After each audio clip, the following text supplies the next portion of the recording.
Alors Maxime Adam, je suis expert comptable et commissaire aux comptes. Je travaille chez RSM depuis un petit peu plus de 8 ans maintenant, essentiellement en audit. J'ai débuté ma carrière à Nantes où j'ai travaillé pendant 7 années et j'ai eu la chance ensuite de rejoindre les équipes de RSM US au sein du French Country Practice. Donc j'étais rattaché à cette practice française et en même temps au département audit.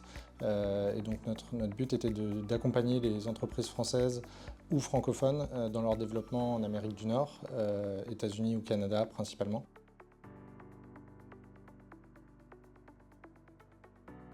En ce qui concerne l'audit à Chicago ou plus largement aux États-Unis, au départ, on voit beaucoup de similitudes puisqu'on reste chez RSM, on reste sur le même métier. Comme je le disais, on a des outils, une méthodologie qui sont communes. Mais dès qu'on commence à creuser, on identifie un certain nombre de différences. Évidemment la langue, le référentiel d'audit, le référentiel comptable, on parle du S-GAAP là-bas.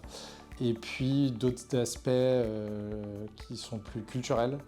Les Américains et les Français sont un petit peu différents dans le monde du travail, donc il fallait s'adapter. Une des grosses différences, c'est la façon dont la période fiscale ou la busy season, pour utiliser les termes locaux, se déroule. C'est quand même très très intense, plus qu'en France. Ils ont des deadlines qui sont raccourcis aux États-Unis, donc le travail doit être fait dans un délai beaucoup plus court. Un autre élément important que j'ai noté pendant cette mobilité, l'innovation était très très présente aux États-Unis. Je ne dis pas qu'on n'en a pas en France, mais de par la taille d'RSM US, il y a plus de capacité à investir sur l'innovation.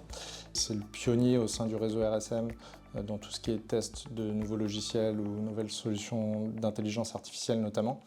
Je sais qu'on était en partenariat avec Microsoft au moment du lancement de Copilot, qui est la solution, le chatbot de Microsoft. RSM US était une des premières sociétés à ouvrir à ses salariés l'utilisation dans un cadre professionnel d'une solution type ChatGPT.